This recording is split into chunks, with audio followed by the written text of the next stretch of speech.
네, 오늘 제가 준비한 종목은 유진기업입니다. 앞에서 건설 이야기를 건네드리면서 시멘트 이야기까지 드리기도 했었는데, 유진기업은 시멘트를 가공해서, 그러니까 이제 그 레미콘 사업을 하는 기업입니다.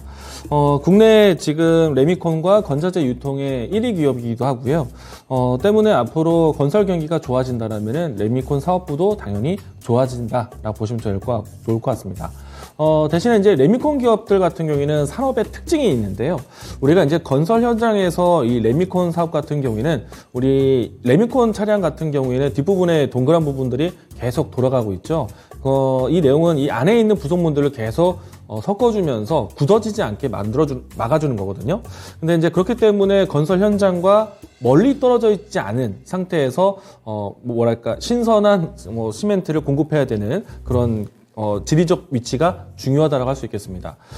전국적으로 했을 때 그 지역에 대한 이 지리적 위치가 가장 넓게 분포되어 있고 위치적인 유리함이 있는 곳이 유진기업이다라고 할 수 있어서 아무래도 이 레미콘 사업이라든지 시멘트 공급에 대해서는 유진기업이 가장 큰 혜택 종목이다라고 볼 수 있겠고요. 그리고 이제 특히나 이제 유진기업 같은 이 레미콘 기업들은요, 사실은 앞에서 제가 시멘트 관련된 종목들을 바라봤을 때 유연탄 가격이 올라가면서 시멘트 가격에 대한 인상에 대한 이야기를 건네드리기도 했습니다.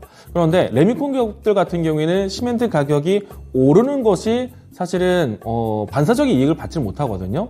그런데 이전까지 했을 때는 시멘트 가격의 인상이 유진기업에게는 조금은 악재화되기도 했었는데 지금은 그 환경이 완벽하게 좀 달라져 있습니다. 왜냐하면은 시멘트뿐만 아니라 레미콘 차량에 대한 공급 자체가 상당히 이 수주가 높아지면서 가격 인상을 함께 들어올 것으로 보고 있고요.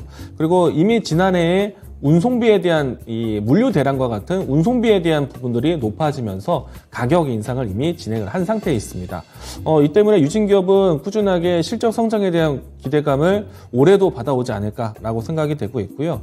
추가적으로 이 개별적인 모멘텀이 있다라면은 시멘트 기업인 성신양위를 M&A, 적대적 M&A에 대한 가능성이 계속 꾸준히 제기가 되고 있습니다. 그와 같은 과정으로 인해서 좀 시장에 대한 이슈 몰이도 될 수 있는 종목이다라고 할 수 있겠고요.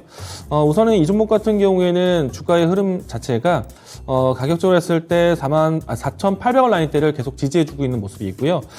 이 종목 시초가 접근하도록 하겠고 1차적인 목표는 현재 위치에서 바닥을 잡고 반등한다라면은 상단에 대한 매물대 진입까지 수월하게 진행될 것 같습니다. 그래서 1차적인 목표가는 5,900원 제시하도록 하겠고요.